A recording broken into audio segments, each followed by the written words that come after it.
Good afternoon, everyone. It's great to connect with all of our Eastern Kentucky flood impacted districts here in November. This is our 10th huddle for those affected areas. It's been a couple of weeks since we were together. We decided to move these to every other week and wanted to keep them going through the holidays just to check in with affected communities and see how things were going and what other needs might still be coming up, and just check in how things were going in the community. We have a relatively short agenda for today. We wanted to check in with all of you to see how things are going and what needs have emerged in your community just as the weather is getting colder and the holidays are approaching. We have a few updates, information from communications, and then we have some information from our Office of Finance and Operations. So pretty short agenda, and so we'll start with just updates from superintendents telling us about how things are going in your communities and any developing challenges that you're facing or things that you want us supporting or working on or getting the word out about.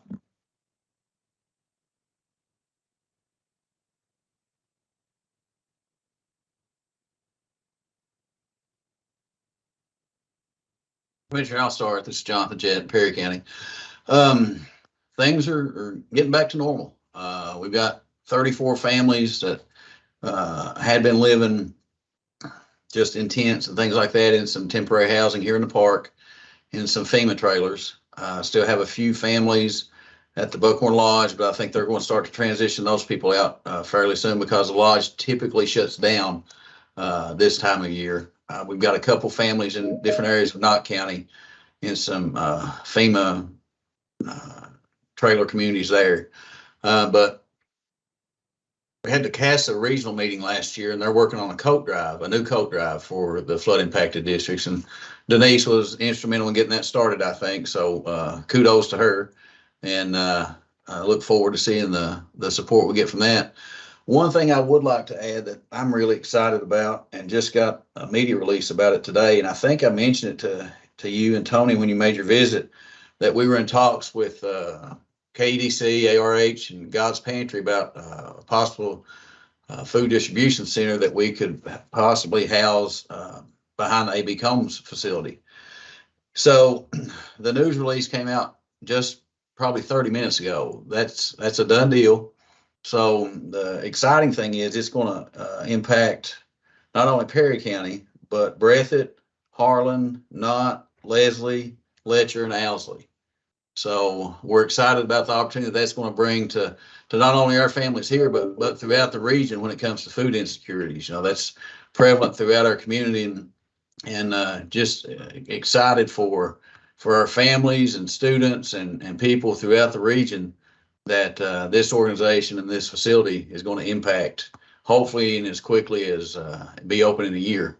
I've got my board attorney working on an agreement that we spoke a little bit about between God's Pantry and the Perry County Schools, and how that would impact educationally and things like that, a long-term lease agreement. So just excited about that. You know, it's great to get some good news, and this is really good news. Excellent, John. That's great to hear, and a real support for the whole region. Thanks for your leadership on that, and we're excited about it getting underway. Anything that you need from us or sharing about that? I just shared it to social media, Facebook, so feel free to share that, or I can send you a link to the actual media release. I can text it to you or whatever. Yes, Tony, I'll send that to you right now. And but before I hang up, I just want to say heartfelt condolences to Tony. I mean, she's there for us anytime we need anything. She's had a rough few weeks with family love pets, and just want to send my condolences to her because she's always there at the drop of a hat for all of us. So thanks, Sean. Thank you. All right, other superintendents checking in from your community. Good afternoon, Commissioner. This is Denise Johnson, Letcher County. We are making progress, and things are going very well considering everything that we're have our hands in right now. The rebuilding and the repurposing of our buildings are it's going to be an all hands on deck kind of thing, but we're getting that started. I did want to share that we were gifted with $20,000 today from the Dollar General Literacy Foundation for our library at Martha Jane Potter. So we've been very blessed with lots of generous donations, and I just wanted to share that information. That's incredible, Denise. And when will you be able to purchase books? Or are they already ordered? Or We have so many books donated that first we need to go through them, but until we can get back in our libraries, we don't have space. We've had to rent Connex trailers for books. And so it'll be a little while, a few months before we can actually get the books and furniture and all of that purchased. But as soon as we get a timeline to be back in our buildings, we'll be working toward that for all 3 of our libraries. Great, great. Good problem to have. Thank you, Denise. Yes, thank you. Other superintendents, thank you. Commissioner, this is Brent Hoover, Knott County. Things are getting back to normal here as well. We have learned to live with what we have. We have a small, it's a former Hammond High School gym. We're playing most of our athletic events. Thank you to Miss Shepard. She's been letting us use her extra gym for our volleyball teams, but all of our basketball tournaments have been housed there. It was a gymnasium that was built in 1954, very, very rich in heritage, and it's just been a really warm environment to watch those games. We actually have scheduled, not this is flood related, but we're kind of excited about it. We have a throwback rivalry game scheduled with Floyd Central, and Floyd Central will be wearing Wayland Wasps uniforms. Wayland High School was where King Kelly Coleman played, and they actually, in the state tournament in 1956, played Carr Creek High School. Carr Creek won. Now, and most of those Wayland players were from Knott County, the portion of Knott County that I'm from. Actually, 4 of the starting 5 was Knott County players, but they attended, due to logistics, they attended Wayland High School. So it's a very heated rivalry. My dad was in high school at that time, and as you know, Kelly Coleman, it may be broken soon, but he currently holds the scoring record in Kentucky for the number of points scored, and he was just an awesome player, and Carr Creek had awesome players.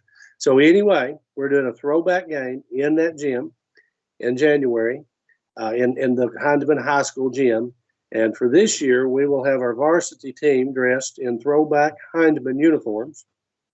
Floyd Central will be in throwback Wayland Wasps uniforms. Next year, we'll play that game again, and we will play it with throwback Carr Creek uniforms. So we're excited about that. But back to flood relief, we are getting back to normal. We just had an enormous amount of donations. We still have, I think, 102 students that are displaced living in campers that we're transporting. A few of those are living actually in Knott County, in Floyd County, and we are working with Floyd County Transportation to get those students here.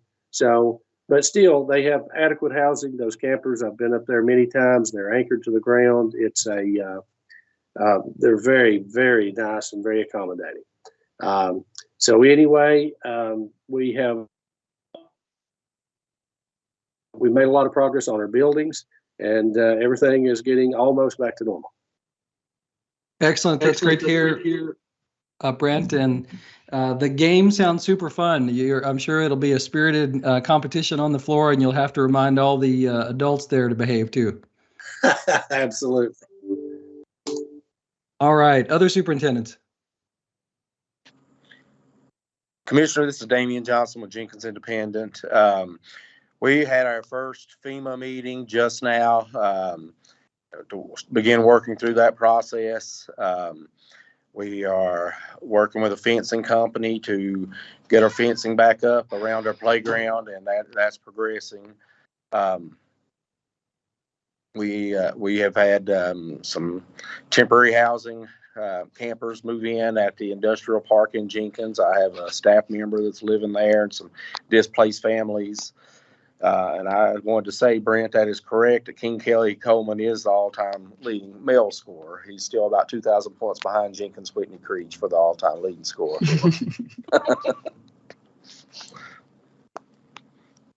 Love these rivalries. Love these rivalries. Well, that's good progress, Damian. What do you know when your fence will be back in, or do you have a date on that yet? They just finished on the temporary preschool playground so that we can get them back outside. And there's still some existing fencing that has to come down. That's damaged, but it's still there.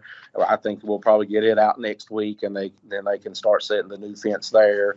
I think that probably within the next 3 or 4 weeks that the demo will begin on our preschool building to take it down so that we can start making plans to go back with the new one. Okay, great. Thank you. Thank you. Let's see. We haven't heard from Wayne and Anna and Sandra. I'll go next, Commissioner. But yeah, it sounds like I love hearing all the great things going on around the region and all the progress that everybody's made. And so does that mean, Damien, that I'm expecting to see you over in Floyd County when we do this throwback game at Wayland, at the old Wayland gym? I wish that I could still play. I expect now, but I think that would be a lot of fun. I really do. So I may make it over. Yeah, we're all excited about it. But we have just received a grant through Berea College, the Flood Relief Fund, which is really good for us at this time because it's going to help us be able to pay some deposits and some hookups for families to try to get them from the state park and the campers into a place they're renting or purchasing. And some of the next step goals that our Friskies had for families, that grant's going to be able to help us move forward, hopefully before Christmas, with some of those needs. Our Friskies have all been working on, and we have ordered prepared Thanksgiving and Christmas meals that we're all going to go out and deliver to these families, whether they are still at the lodge or in a camper or wherever they may be, and as well as Christmas gifts. So they're well underway working on that. I was fortunate enough to present in Lexington to the Travel Century Club. I was invited to present about flooding in Floyd County through a former professor at U of L of my daughters. And that group donated money for my staff to help them get some things that they needed. So we've been having them come in, and they've been ordering on Amazon. We've split the money up. They've been ordering towels and all the needs they have, sheets and so forth. So that's been a big help to our displaced staff. So the Travel Century Club just gifted us some money to help staff with. So those are 3 huge positives going forward for us. Incredible. Yeah. Thank you, Anna. Let's see. We've got Wayne and Sandra, and I see Phillips joined too. I'll go ahead, Commissioner Glass. Just an update from Jackson Independent. Everything's going smooth other than our sickness, so we're going to have to deal with that. I've actually got a staff meeting that I'm going to have to step away after I get finished, Commissioner Glass. But just to give an update, Philip and I actually attended our Chamber of Commerce meeting today where we had FEMA representation. We had some great conversations with that scope. But also kind of our next steps in long-term planning. So excited about the opportunities that we potentially have with our county and our community. So we'll keep you updated with that. A couple of shout outs that I'd like to give. Berea College, Anna, we were also fortunate to get a sizable donation from Berea College. We really appreciate that. And also Wolfe County Schools. I cannot say enough about Kenny Bell and Wolfe County, what they have done for our community. And I know that Philip at Breathitt County received a donation as well. So we really appreciate that support. But everything's going smooth. But sorry they have to step away, but we've got a staff meeting I have to attend. Sure. Thanks, Wayne. All right. Sandra and Philip. I'll go ahead. Can you hear me? We can. Okay. I sometimes have trouble with that. I just want to say we received some of the money from Berea also, and we're trying to help those families that are either moving back in their homes or buying trailers and anything they need with that from anywhere. We're trying to make sure those families get what they need. We just had a wonderful Halloween week. Several community members had trunk or treat. Families had a great time. They were all out together. The kids dressed up, the parents dressed up. So it's wonderful to get back to some type of normal activity there. We are still working with all of our kids to make sure they have everything they need. For example, last week was Halloween costumes, things like that. Our affected families, we're trying to help them with some of the Berea money to any field trips that were going on. We're trying to pick up those, the cost of that so that they can use that money for something else. Also, we're trying to schedule some appointments that they may have missed during the flood area and trying to make sure they get there for eye appointments, physicals, things like that. Also, we're getting ready for Thanksgiving and Christmas, trying to order some turkeys and make sure all of our families, not only the affected families, but all our needy families have what they need for Thanksgiving and Christmas. So thanks for all the support from everybody there. And the year is flying by, so we're just trying to keep up. So thanks for all the support. Thank you, Sandra. Appreciate that update. And Philip.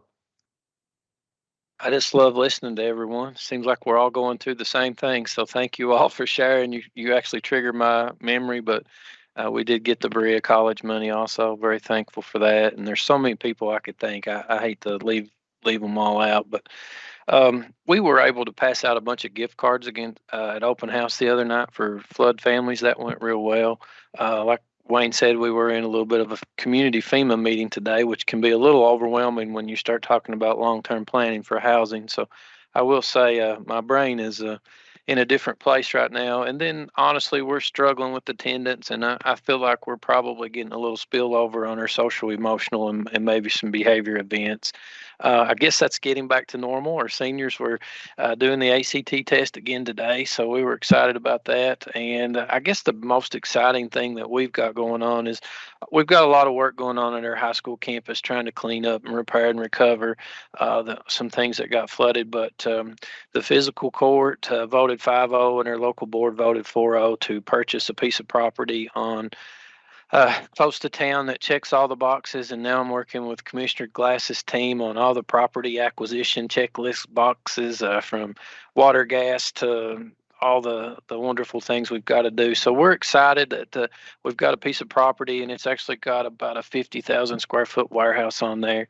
So we're excited that we've got a little bit of a plan moving forward for our transportation department and maybe potentially our vocational school. So that feels like that's working out. So just a lot of things, shifting gears from one project to the other, and we just got to keep planning and keep digging for the kids. And appreciate all the support. Great, Philip. Great update and progress from Breathitt County. And I see that Gary Cornett's on with us too. Gary, any updates you'd like to bring us from Owsley?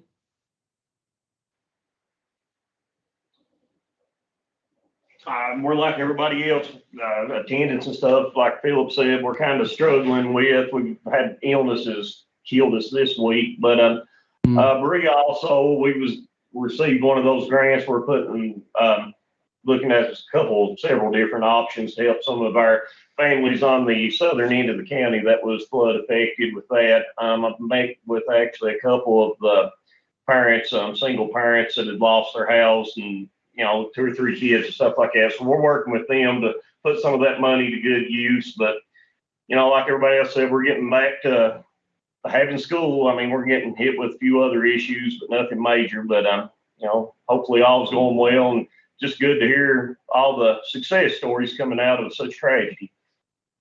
Great. Thank you, Gary. All right. I just want to make sure we haven't missed anybody. Just pause for a second. Can I just mention one other thing, Commissioner? Sure. Someone else had mentioned about trick or treat, and it reminded me. But we did have a great community trick or treat at the state park at the convention center for the entire county. But the first hour of that was for just our displaced families. So we had such participation from the community in Floyd County that set up for that event, including myself and our board members. And it was just so much fun. I couldn't even tell you, to see all those families come out for that first hour and how much fun they had. And so we were just all so appreciative. But I just wanted to throw that in there because it was a special evening for all of us. Great. That's great news. Thank you, Anna. We, of course, had Halloween at our house last night, and my kids brought home 43 and 52 pounds of candy, respectively, each. So I'm at our next superintendent gathering. I'm distributing all that, or it's going to end up on me. Let's turn to Tony. Tony, any communications updates you need to make? Well, actually, I just was going to let you know that the superintendent did a great job today, and I don't have any. Okay. I've written down several of these items. Are you all hearing me okay? Yes. Okay, so sorry. Yeah, I wrote down several of the items, and I want to follow up. And the only thing I had noted was that I was going to follow up with the First Lady's office and the Lieutenant Governor's office to see about some potential holiday support. And so I'm still waiting to check in with them, but as soon as I know something on that, I will be sure to let you guys know. Okay, thanks, Tony. And I saw that Valoria Smith from FEMA joined as well. Valoria, are you able to, do you have any updates you'd like to share with the superintendents? Just one thing, for those of you that have what we call the Category B emergency measures, whether that would have been sheltering or whether that would have been anything in the community or anything that you have under Cat B emergency measures. I know that some of you were told to get a letter from your, I think you guys call them the judge executives or from the county. Mm-hmm. To say that you were working in conjunction with them. Well, now we know from FEMA that that is going to have to be tweaked a little bit. This is what it actually needs to say. We can do this one or two ways. Either that your school would have had to have what they're calling the legal responsibility, especially if you were sheltering people, the legal responsibility, the county would have had to give you the legal responsibility to do that. And they need to say that in a letter because in our policy, in the FEMA policy, that's just kind of the way that it's written. So but the other way to do it is if you actually take your cost for Cat B and allow your county to put that into their FEMA project and then reimburse you. Now, I know that I spoke with Pike County earlier today, and that's what she said, that would be the easiest thing for her to do, is just let the county put it into their FEMA project and then let them pay you guys back. So I don't know how that would work for you guys. Definitely you can reach out to me. I think most of you guys as your liaisons have connected with you by now. If they have not, then definitely reach out to me, whether they have or whether they haven't. You can definitely reach out to me individually and I can work with you individually, either to get that letter or to make contact with whomever we need to make contact with at the county level and get something done to where you can get reimbursed that way. Does any of that make sense to you? Seeing lots of head nods, Valoria, so I think so. Okay. That's it. All right. For me. Great, thank you. And so we've got Robin Morley and Robin Kinney on to share some updates from the Office of Finance and Operations. I can share their slides. Let's see. Thank you, Commissioner. You're welcome. I was going to say, I just got access, so I'm able to do it too. There he goes. This is what role reversal here. I may enjoy this more than normal. Good afternoon. I can advance them as well, so let's keep the expectations low.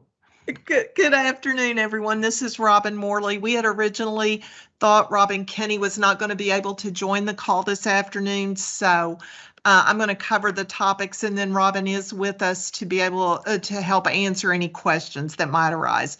I have just a couple of very brief updates for you this afternoon. The first one that you're seeing on your screen now are weekly flood expenditures. This is a reminder that everyone who's registered with FEMA has been receiving or has received an email from Jessica Mitchell from Kentucky Emergency Management. The subject of that email is costs for debris removal category A, and emergency protective measures, category B. You are being asked to provide on a weekly basis how much money you all have spent in that category A and category B classification. This is not information that is being sent to FEMA.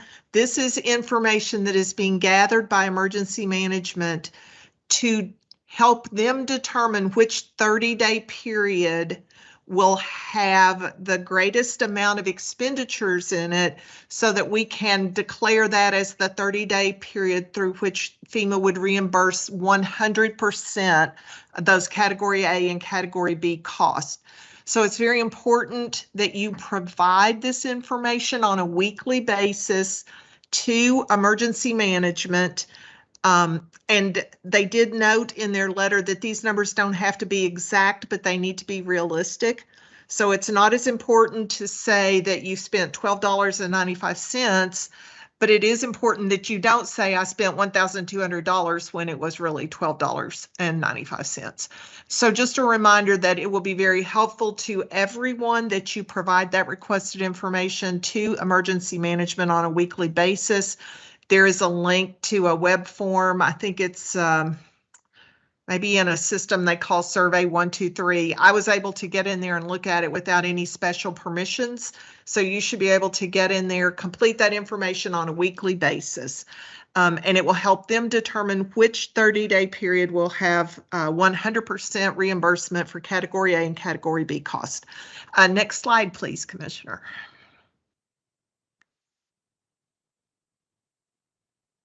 Okay, thank you. This is a question that we are coming to you with today. We have discussed at the very beginning of the disaster, we discussed whether there was a potential need for mobile classrooms to help you all get back in school more quickly. The state issued an RFP and they have asked, the state finance cabinet folks have asked us to confirm with you whether anybody believes they will actually want to take advantage of contracts for mobile classrooms. And these will be available for use in response to the flood only. If another county that was not affected by the flood needs mobile classrooms, these contracts would not be available to them. But if you could let me know, Robin Morley, by Monday, if you need or may possibly need these mobile classrooms, then we'll be able to let the finance cabinet decide whether they should go forward into a contract or whether they should just terminate the RFP without contract. Again, the last stop point on this slide, you're not being asked to make a commitment, a binding commitment, just an expression of interest so that they know whether to proceed or not. And next slide, please, Commissioner. The last item that I've been asked to brief you all on today is these long-term recovery groups. I suspect that many of you are already have staff that are participating in the long-term recovery groups. They have formed in several counties. They are providing assistance to individuals and families as they proceed through the recovery process. And the folks that conduct and organize and are leading these long-term recovery groups in your committee have asked that if the districts are not participating, they've asked us to let you know that you're encouraged and invited to participate. We have the names of all of the chairs of each of the county groups there. If you need contact information, let me know and I will be able to put you in connection with those folks. As I understand it, those are members of each of your communities. And with that, I can answer any questions, and that completes my items, Commissioner. Okay, thanks, Robin. Any questions for Valoria or for Robin Morley?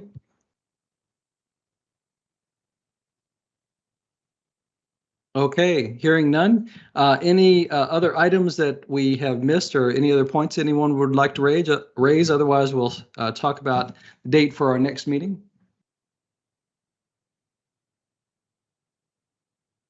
Okay, hearing none. We'll look for sometime the week of November 14th to get back together just ahead of the Thanksgiving break. So we'll check in again then. So look for something on your calendar or an invite on your calendar for be our 11th Huddle meeting. Thanks, everybody. Commissioner, it go should ahead, be Tony. already on their calendars. It's on the Okay. 17th. So we have our regular superintendent Thank you. webcast on the 15th. And that's our normal time. And then you should have on the 17th, if you have not, then I'll make sure you get it. I believe it's 12:30 to 1 o'clock Eastern time on the 17th. Okay, great. Thanks, Tony. Yeah, I can see it on here now. So great. All right. Thanks, everyone.